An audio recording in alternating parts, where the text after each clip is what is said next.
In the Continental Tire Coach's Corner today, Roy Williams, head coach of the team I picked to win the national title. So, Coach, don't screw it up. How are you this morning? Let me ask you a question. Did you pick us in 05 or 09, Dan? Because we wanted those years. If you didn't pick us, you need to change your pick. I don't think I picked you back then, Coach. I was younger. I was smarter then. Does anybody in your family do a bracket? I don't know. I don't think so.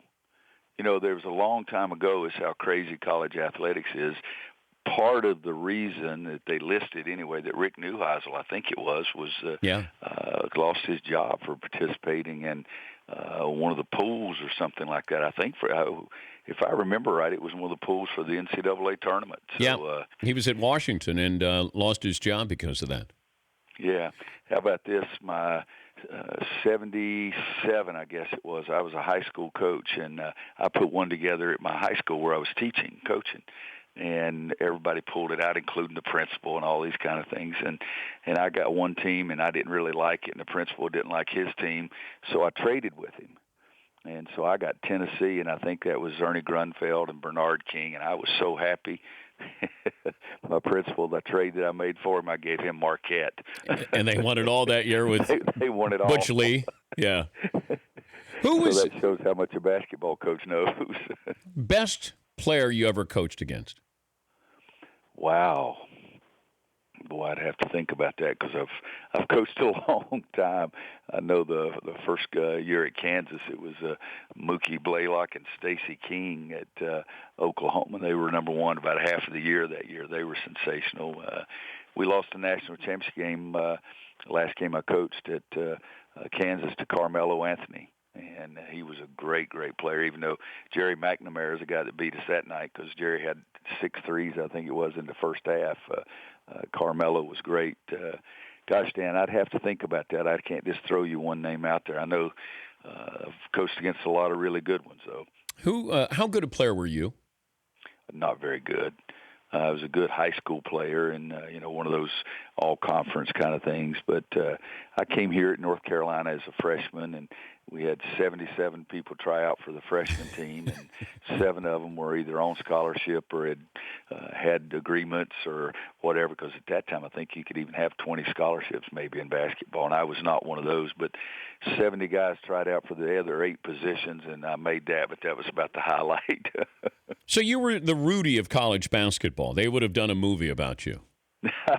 Rudy was probably better than I was, but I loved it.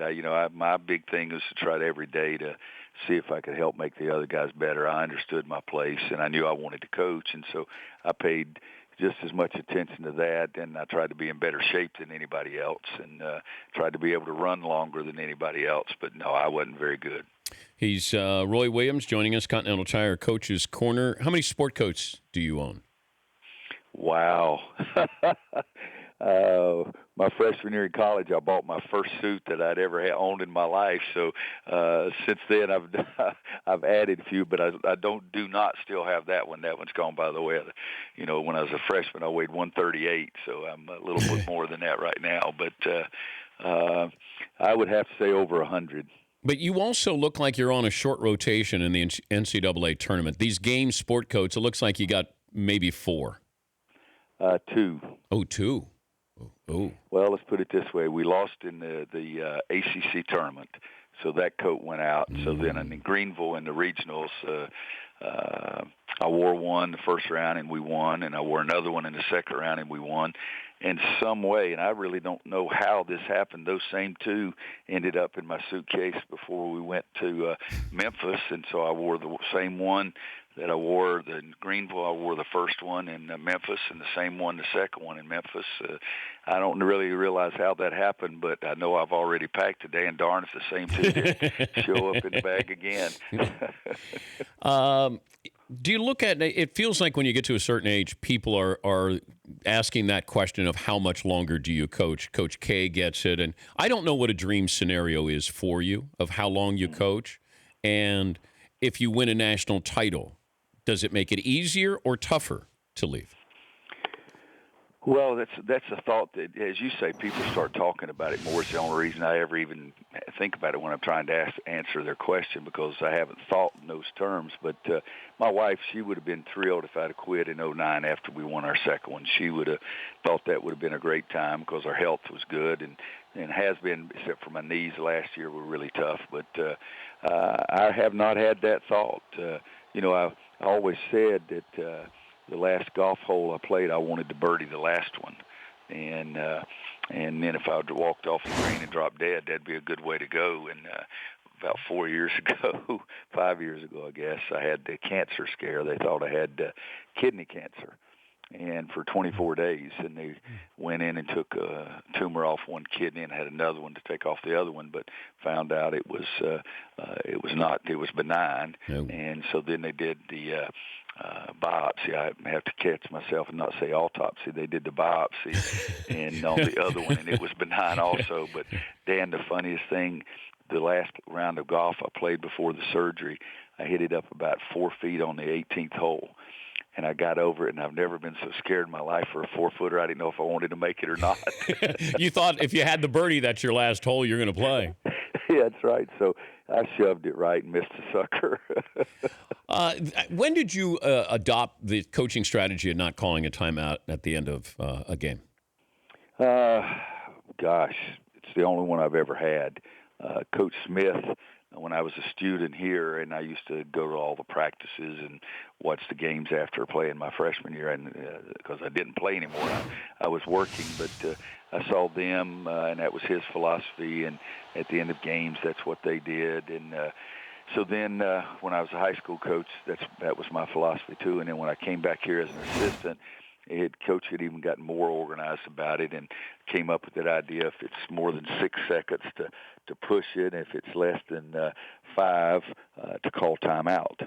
And so for 10 years as an assistant, that was our philosophy here. And then when I went to Kansas, I just did the same thing. And it's that way, if you don't have any timeouts, you're not in stress because the kids know what to do if it's more than 7, but more than 6. And so I've just always had that philosophy. I like to play against a team in an open court situation, and John Calipari and I talked after the game about 45 minutes, and he said I was trying to decide whether I was going to call a timeout to get my defense set, and he said you took it out so dadgum quick and got it in that we were running back on our heels and we never did get picked up, and that's the whole philosophy right there. But I don't think that I've ever called a timeout in that situation. I loved it. I've always just pushed it. Yeah. I loved it. If your team knows what they're supposed to do, then I love it, because you did not get – Kentucky had offensive players on the floor, and you didn't give them a chance to reset, and I thought it was great. It worked out, and what's the worst-case scenario? You're going into overtime. Going into overtime. Yeah. I love that. We've done it a lot. In fact, one year, because I had so much confidence in Ty Lawson, he was so fast, we didn't call a timeout against Florida State. They didn't have any more timeouts, and it was like 4.3, or it wasn't 4.6 like it was in the national championship game last year. I remember that. But Ty Lawson went length of the court and made it at the buzzer to win the game, and that was less than 5. But just because Ty was so fast, I felt good about that. Yeah. How many times did you replay that Villanova game? Never watched the game. Never. And the only reason I've seen the last play over again is, the only channel on my TV, I think, is ESPN. In the golf channel, it doesn't seem to find any other channels. But one day I was watching it, and they replayed the thing, and I couldn't get up and cut the sucker off fast enough. but they replayed just the last play. But I have not watched any of the entire game. I saw that last play when they were recreating it, and Chris made it in the gym about 8 out of 10 times when they were trying to recreate it. So, as a matter of fact, and then he comes and sits behind our bench in the regional last weekend. That's mean-spirited.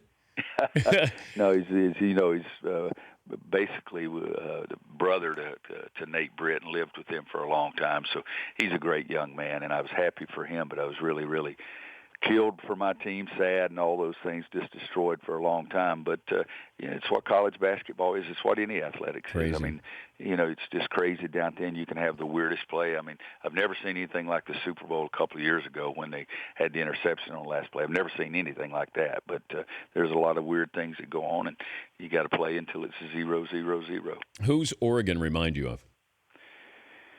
Wow.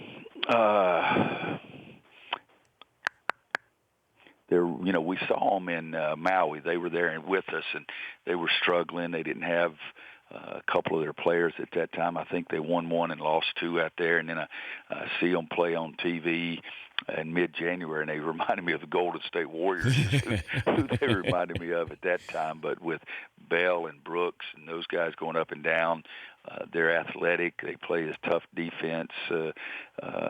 They're really good. And, I've got to get my team to focus on Oregon. Everybody's talking about, going back for redemption and national championship. And I got to get my kids to understand we're not playing for a national championship. We're going there to play Oregon. And if we play well, they may let us stay around and play another one.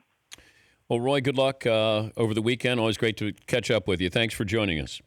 Dan, you're a good guy, regardless of what those other people say about you. Wow. Well, that's Coach K who says those things, though. Coach. Thank you, Roy. That's good. I'll remember that one. Be good, Dan. All right.